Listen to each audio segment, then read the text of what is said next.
everybody. Dan Illman, Mike Beer, taking a look at the DRF race of the day for Wednesday, September the 11th, race number 9 at Kentucky Downs. Let's throw up the field for the $1.6 million Dueling Grounds Oaks, 1 mile and 5/16 on the turf. Overflow field as usual for this kind of money. 12 in the body of the race. 13 through 15, the also eligibles. The 6, Catherine and Marissa, 7-2 on the morning line, coming off a runner-up effort in the Saratoga Oaks where she faced a very good filly. Yeah, I mean, took a step forward there. Dan ran very well in that race. As a matter of fact, 2 stake starts in her last 2 starts. She's run well in both of them.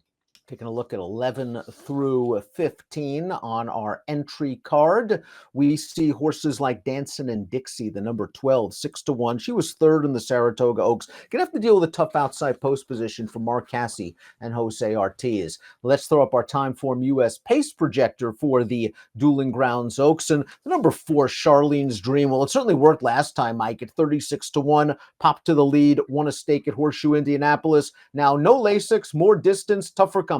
Yeah, all those things going to work against her here. She's 30-1 on the morning line. Listen, she was a huge price last time, but she won that race fairly easily over a decent field, Dan, and she's now 2 for 2 on the grass in her career. Dancin' and Dixie, the 12, a stakes winner at a mile as well, has the fastest Timeform US late pace rating designated by the LP flag over her number 12, Chicklet. Let's start things off, however, down towards the inside with the number 1, Waves of Mischief. We just beat 5 of these in one of the Kentucky Downs prep races at Ellis Park. Showed good tactical speed, winning the grade 3 pucker up, got up late, very lightly raced, lots of upside, strong connections. Like all of her races, Dan, and she's, so lightly raced that I wouldn't be surprised if she moves forward again here if she handles this Kentucky Downs turf course. I'm not sure, going back and watching that pucker up last time, I'm not sure if that was a perfectly timed ride by Brian Hernandez Jr. or if he got a little bit lucky there and almost waited a little too long. But either way, she was very confidently ridden in there, and I like the way that she finished that race off. I think this filly's really good, and I think she's a major player in here. Tyler Gaffalione will take the mound on Wednesday. He was aboard for Waves of Mischief's career debut victory at Keeneland. The 2 is Kspera, one of the fillies that finished behind Waves of Mischief in the pucker up. She is more of a late running type, while Waves of Mischief is tactical and is likely to be close to the pace in the second flighter. So really didn't see too much of an excuse for Kspera's pucker up, but it was nice to see her run late. Yeah, I agree. She made up a little late ground in there. All in all, I thought the trip, mostly worked out. She got to save a lot of ground. She got to the outside in the stretch, and she ran. It was certainly a step in the right direction for her. I feel like she does have to improve again.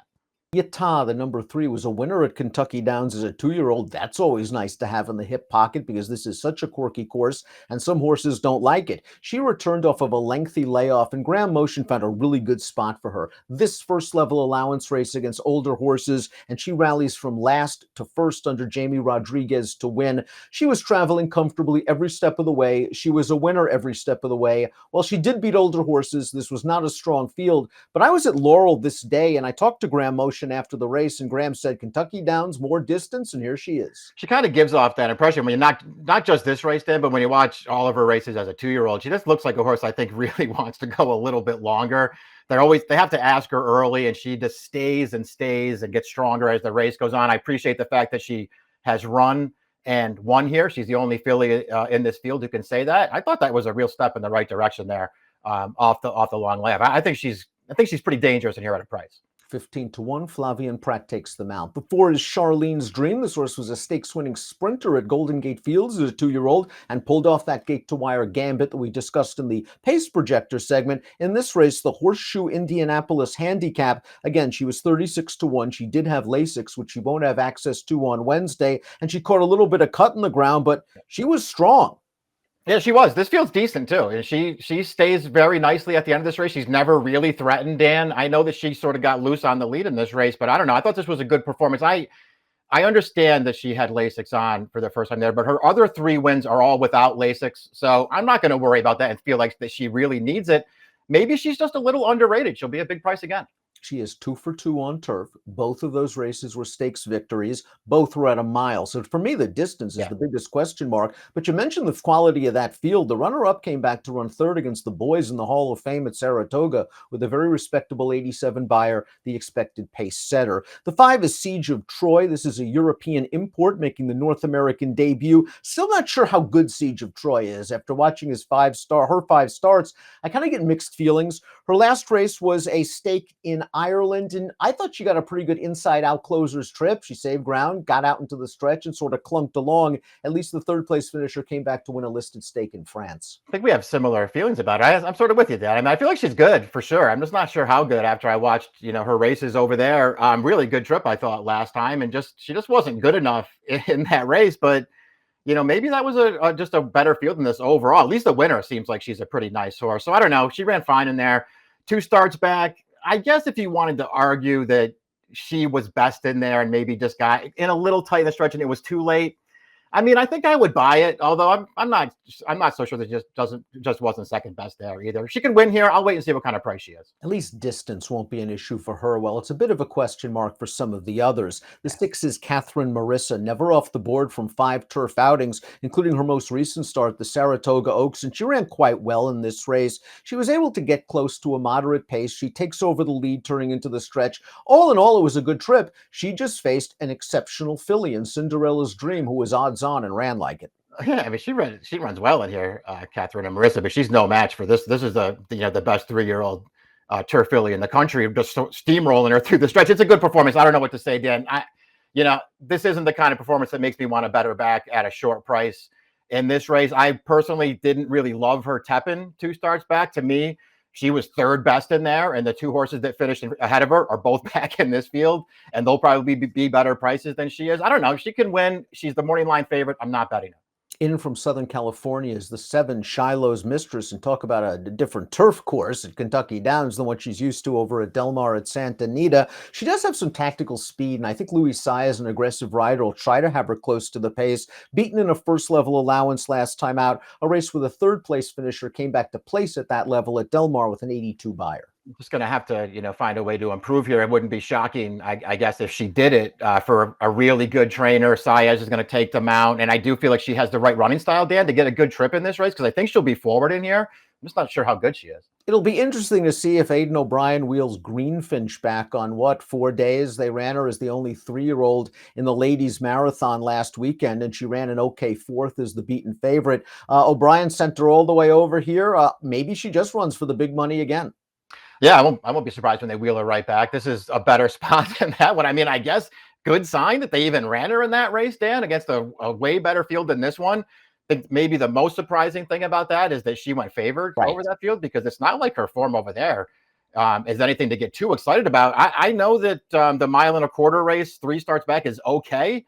I'm still not convinced that, more distance does her that much favors. Pin Up Betty, the number 9, figures to be part of the pace with Rat Ortiz taking the mount. She was a close second in the pucker up last time out against Waves of Mischief. The beaten favorite that day, she was part of the pace, had the lead in the stretch. Waves of Mischief just nipped her.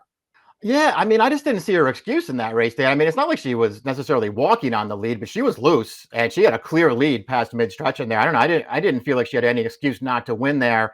I guess the flip side of that, though, is 3 starts back in the regret where they rode her totally differently and sort of took her back off the pace. I thought she ran great that day. I don't know. I wonder what IRAD will do here. Will he take her back? Will he go forward? Boy, Maker's really struggling at this meet, though. Sakura Blossom is the number 10. The 1-race blinker experiment didn't work out very well in the Grade 1 Del Mar Oaks last time out. She was wired that day. They're taking the blinkers off. She ran okay 3 starts back without them in the honeymoon going 9 furlongs, but I thought all in all she was just second best. Yeah, I did too. She's, a maiden on the turf on the way into this thing. She's going to be a huge price if you like. I really respect this trainer. So him shipping over here to give her a shot at a big purse intrigues me a little bit, but I just didn't know that she was good enough. Always tried to make a case for the 11 Moof Fox Given as a nice source. She's pretty reliable. She's usually there or thereabouts from her races at Santa Anita earlier in the year. And then she ran second in the Appalachian going a mile at Keeneland, the second in the Teppan 2 starts back going a mile. Last time out was the Pucker Up. Again, I thought the trip was there for her and she just wasn't as good as House of Mischief, but I never want to count her out, especially at a price. I don't either. I mean, I think the other thing you have to maybe concern yourself with as far as Moof Fox Given goes is maybe the distance. They sort of kept her going around a mile for most of her career, but I don't know. I'm intrigued to see how she'll do stretching out. I mean, I would just say as far as the Pucker Up goes, I'm not going to give her a huge excuse, Dan, but she was sort of in behind horses all the way around that second. That race really started around the final turn, and she was in behind horses. She really never got a chance to get going until about the 8th pole in that race, and then she ran on okay. I mean, if I was going to take somebody out of there at a price, out of that Pucker Up, I would take Moof Fox Given and just hope that she gets this far. The 12 is Dancing in Dixie. She's the final horse entered in the body of the field, and she won the Teppan from off the pace, going a mile 2 starts back. An okay third in the Saratoga Oaks behind Catherine and Marissa, but no match for the top 2 that day. She's solid. She's going to have to work out a little bit of a trip. She does kick in the stretch, really, just like with all these horses.